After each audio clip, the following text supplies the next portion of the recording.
نو دغه جادويي کټ راشي او خرم پکې کښېني او دغه سړی پسې ونښلي او پورته روان شي او اخر دغه یو ښکلي ځیګي ته لاړ شي، یو ښکلی کور وي او د هغې مخې ته وردېږي. په یو کلي کې هونین زمیندار اوسېدل او دې سره یو خر هم و. په دغې خر به ډېر پیټې راوړه د غرونو نه او لرګي به پې هم راوړه.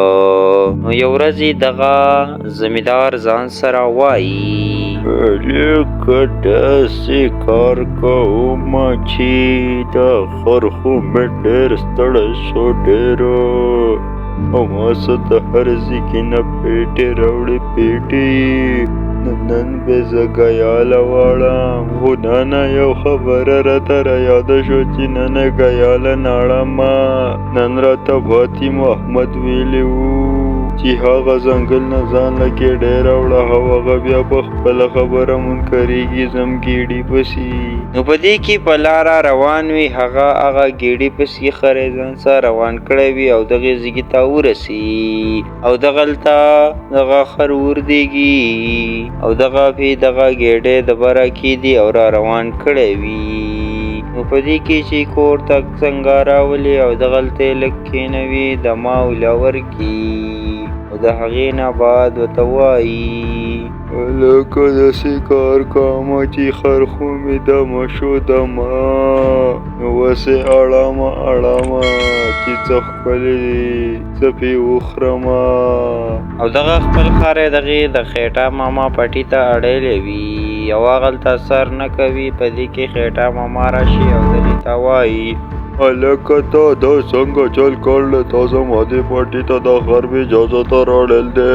اوس به دې زه پوه شمه دې کې خو زه د چا غوا نه پرېږدم او ته ورته هیله بېله خپل خر راوړی پیټې پې وړی او چې بیا تږی شي یا وږی شي زما دې پټي ته یې راولئ موړی کې ښه په چل کې بوځې او وروسته دا چلونه کوې زه په تا رپورټ کومه رپورټ مال به د دې روپۍ راکړې. دغه ورته خبرې وکړي په چل ول دې ځان خلاص او دغه خر یو بل پټي ته واړوي او دغه خر خوراک نه کوي. خوراکه نه خدای دې غرقته ما د څه دپاره راوستی یې که نه غټ پیټې د باندې وړم او خالي اوبه درته بیا هم نږدمه اوبه ته دا څه کوې. ارې مالکه ته داسې کار وکړه چې یو ځل دې زه د پردي پټي ته واړولم او په ما دې څه ونه خوړه نو وسوې د زما کمال او جادو.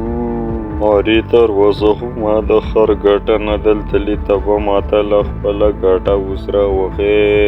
ټول ډوډۍ خلاصې خېټه خلاصې موږ ته ستا پته ده پته.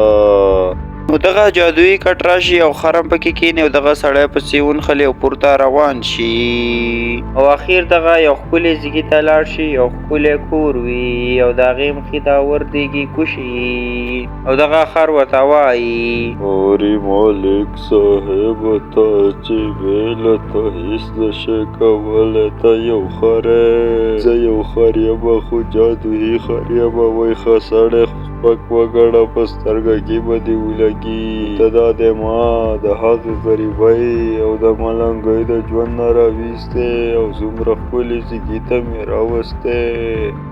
ارې زما خره هو که نه تا خو ډېر ښه کار وکړو ډېر ښه زه دې دومره ښکلي ځیګي ته راوستم او دلته خو هر څه ښه پوره دي او زه ستا نه معافي غواړم معافي ځکه چې ما تا ته ډېره ورانه خبره وکړه ورانه.